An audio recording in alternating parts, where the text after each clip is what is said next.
Alright everyone, we start off today talking about more draconian censorship from YouTube on the flawed premise of COVID misinformation. Now they've decided to temporarily suspend, I guess for 2 weeks, Sky News Australia actually, this is a syndicated cable show, has won awards. This is mainstream media. To be clear, this is effectively sort of like a miniaturized version of like CNN or Fox or something like that. This is cable satellite, so this isn't even missing link media. It's not like, you know, like fucking Newsmax or something like that. This is literally mainstream media and still getting banned by YouTube. Note that you have not seen MSNBC, CNN, similar groups banned for disinformation on the same topic, despite the fact that there are examples explicitly of individuals being on there, not challenged, by the way, including Biden himself on CNN not that many days ago, saying things that are explicitly against WHO guidelines, technically speaking, therefore, violating the COVID rules on YouTube. This has happened on Twitter, too. Biden and Harris and several others have openly proclaimed disinformation on Twitter, and they take up a differential approach to that than they did with Donald Trump on the same basic issues. I wonder why this could possibly be the case. There's a lot of differential enforcement. It's political in nature. It has to do with money and power. Anyway, first and foremost, link in the description, archived, of course, to the story, obviously. Now, but there will be a pinned comment down below if you're watching this video on YouTube.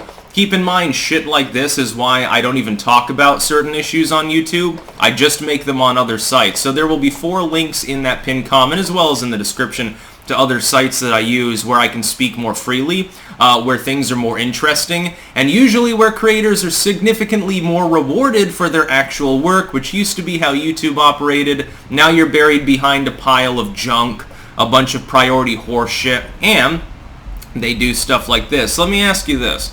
When a site is willing to temporarily kick off the ability of a mainstream media network, again, a multi-million-dollar budget, syndicated, everything else, with the corporate offices, it's not, you know, InfoWars, it's not The Blaze, this is mainstream media from the old guard era. What does that mean for independent content creation?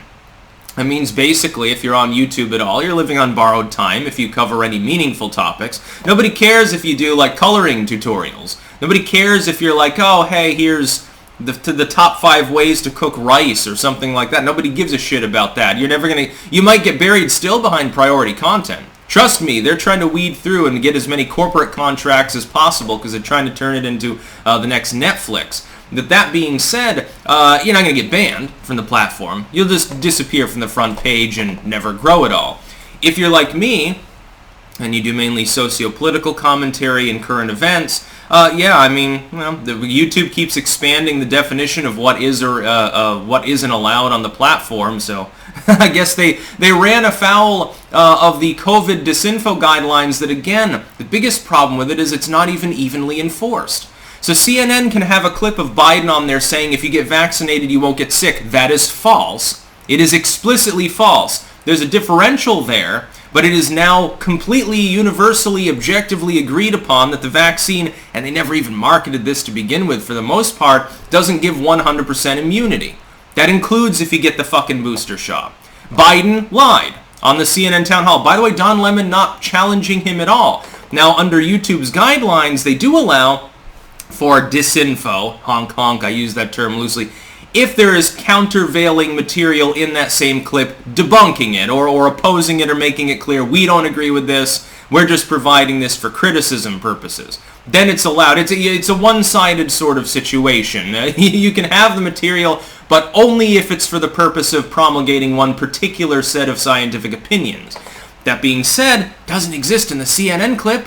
It's not there. There was no challenge to something explicitly false. CNN doesn't get kicked off of YouTube. CNN doesn't get a warning. Biden doesn't get kicked off Twitter or anything like that. And it won't happen. It doesn't matter what Biden does. He will get a pass on anything he wants to do. The CDC, Fauci, all these others can be as wrong as possible. Even contravene is the WHO, which is the standard YouTube uses anyway. And Twitter, I think, WHO and CDC, which sometimes they don't agree, but mostly.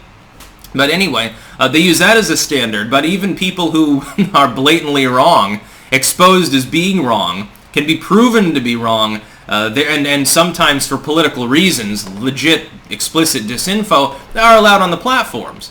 I just find the differential enforcement to be horseshit. Independent creator says something, even if they don't mean it to be wrong, taking it from a source they think is valid, they get treated like they're a Russian agent. Meanwhile, and Sky News Australia, mainstream network, gets axed. Meanwhile, Biden and CNN and MSNBC and all these others, even Fox, can openly skirt those TOS and get away with it completely.